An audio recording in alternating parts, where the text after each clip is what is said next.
అబ్రహాము కొడుకు పెళ్లి చేయాలనుకుంటాడండి. కొడుకు పెళ్లి చేయాలనుకున్నప్పుడు ఇక్కడ చూడండి, అబ్రహాం ఎంత మంచోడంటే ఎవరిని పడితే వాళ్ళని పెళ్లి చేయకూడదు.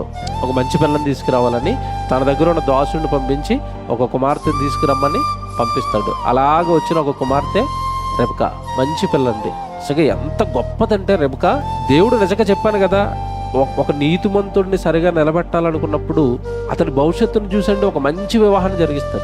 రెబ్కా ఎలాంటి స్త్రీ అంటే నిజంగానండి, తండ్రికి లోబడి సుగుణాలు కలిగి తండ్రితో పాటు కష్టపడుతూ మంచి బిడ్డండి రెబ్కా.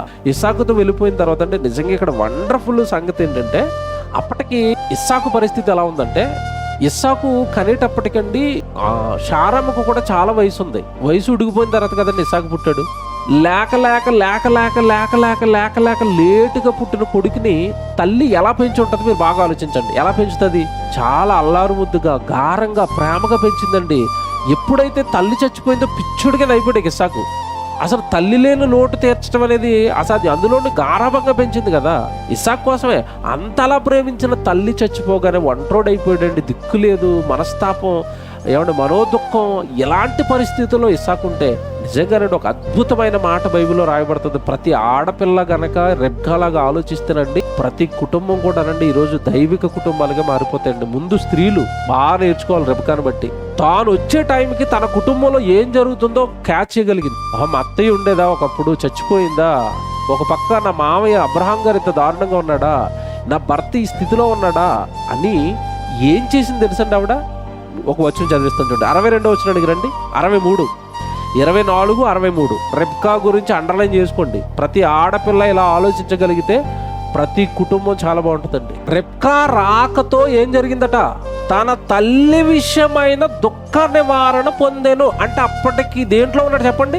భార్య వచ్చి తల్లి లేని లోటు తీర్చిందంటే ఎలాంటి భార్య నాకు చెప్పండి? ఎలాంటి భార్య? ఎలా ప్రేమించింది? తల్లిని మరిపించిందండి. తల్లిని మరిచిపోయేటట్టుగా చేసింది. నిజంగా ఏం భార్య అండి. అందుకే మీరు చూడండి, నేను చెప్తున్నదే కాకమ్మ కథలు కాదు, మీరు బైబిల్ చదువుకోండి బాగా. బైబిల్ చరిత్రలో తండ్రి అయిన అబ్రహాం కూడా ఇంకో పెళ్లి చేసుకుంటాడు. యాకోబు కూడా 2-3 పెళ్లి చేసుకుంటాడు, ఇస్సాకు కొడుకు. కానీ బైబిల్లో ఇస్సాకు ఏకపత్ని పురుషుడు. కాబట్టి చదువుకోండి, రెబ్కాను తప్ప ఇంకెవరైనా పెళ్లి చేసుకున్నాడండి ఇస్సాకు? నో, ఒకే భార్య, 2 పిల్లలు. ఎందుకు ఆ రోజు తండ్రి చేసుకున్నాడు, మళ్ళా పెళ్ళి తర్వాత ఆ రోజు బహుభార్యతత్వం అనేది కామన్గా ఉంది. ఇంకొకరు చేసుకోవచ్చు కదండి. ఇస్సాకు ఎందుకు చేసుకోలేదు చెప్పండి?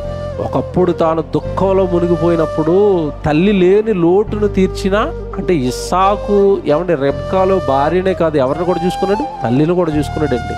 నిజంగా అంత ప్రేమ భార్య అందిస్తే భర్త ఎలా ఉంటాడు చెప్పండి? ఈరోజు తన గుమ్మం దాటి బయటికి వెళతాడా, భార్యను విడిచిపెడతాడా, పిల్లల్ని విడిచిపెడతాడా, కుటుంబాన్ని విడిచిపెడతాడా? మీరు ఆలోచించండి ఒకసారి. ఇంతలా ప్రేమిస్తే భర్తల్ని ఎవరుంటారండి ఈరోజు అంతలాగా? ఇంకో మాట చెప్పనా, జీవితంలో మరలా చెప్తున్నాను, జీవితంలో ఈ రెబ్కా మళ్ళా తల్లిని చూసినట్టుగా ఎక్కడ ఉండదండి బైబిల్లో. కాదు చదవండి, మీరు ఉందా? నా దేవుడు నన్ను ఈ దైవ కుటుంబంలోనికి నడిపించాడు.